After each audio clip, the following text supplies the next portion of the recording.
दोस्तों, आप सुन रहे हैं वाई भारत मैटर्स प्लेलिस्ट। और अगर आपने पहले के चैप्टर्स मिस किए हैं तो आई बटन में आपको पूरा प्लेलिस्ट मिल जाएगा।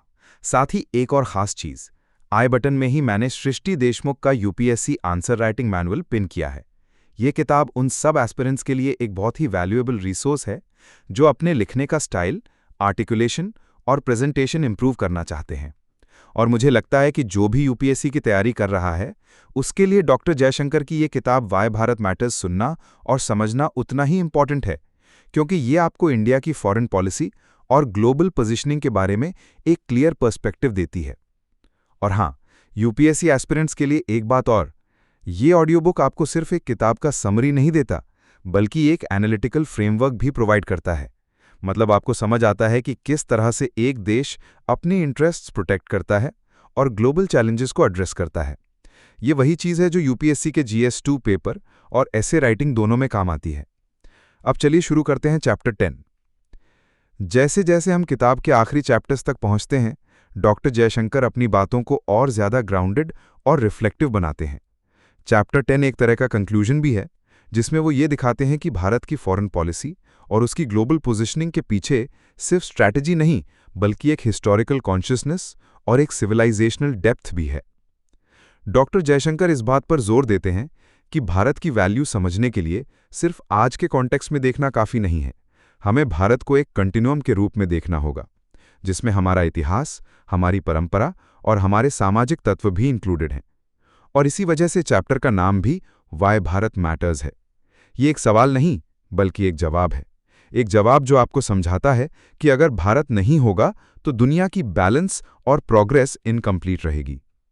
उनका कहना है कि आज के ग्लोबल एनवायरनमेंट में भारत की ज़रूरत इसलिए है क्योंकि भारत एक यूनिक ब्लेंड प्रोवाइड करता है। एक तरफ मॉडर्न एस्पिरेशंस हैं और दूसरी तरफ एंशिएंट विजडम।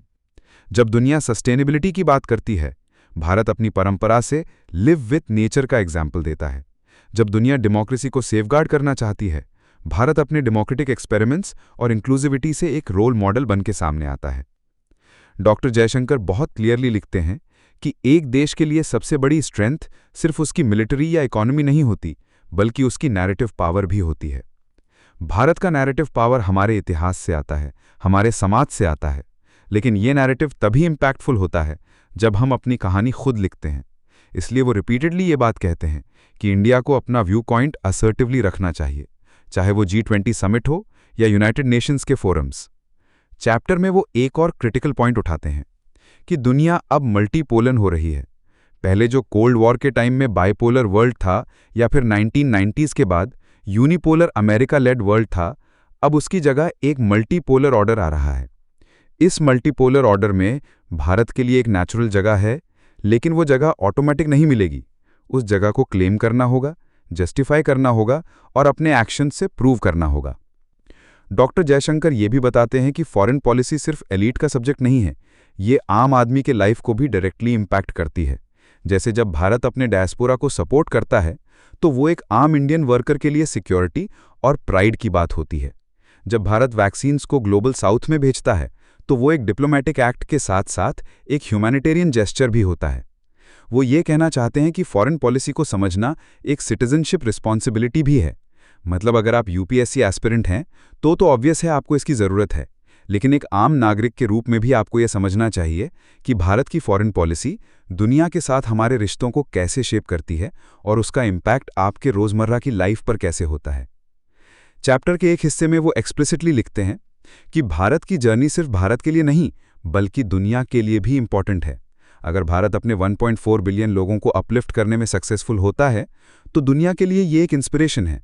अगर भारत अपना डेमोक्रेसी मॉडल सस्टेन करता है तो दुनिया के लिए ये एक प्रूफ है कि डाइवर्सिटी और डेमोक्रेसी साथ साथ चल सकते हैं। और सबसे इम्पॉर्टेंट, भारत की जर्नी एक तरह का काउंटर नैरेटिव भी है उन लोगों के लिए जो कहते हैं कि डेवलपमेंट और डेमोक्रेसी साथ में नहीं चल सकते। भारत उन्हें प्रूव करता है कि हाँ, ये पॉसिबल है। डॉक्टर जयशंकर चैप्टर को एक फिलॉसफिकल नोट पे क्लोज करते हैं। उनका कहना है कि भारत मैटर करता है क्योंकि भारत एक मॉरल कंपस प्रोवाइड करता है। जब दुनिया में कॉन्फ्लिक्ट्स होते हैं तब भारत एक बैलेंसिंग रोल प्ले करता है। जब दुनिया में इनइक्वालिटी बढ़ जाती है तो भारत एक इंक्लूसिविटी का मॉडल बन जाता है।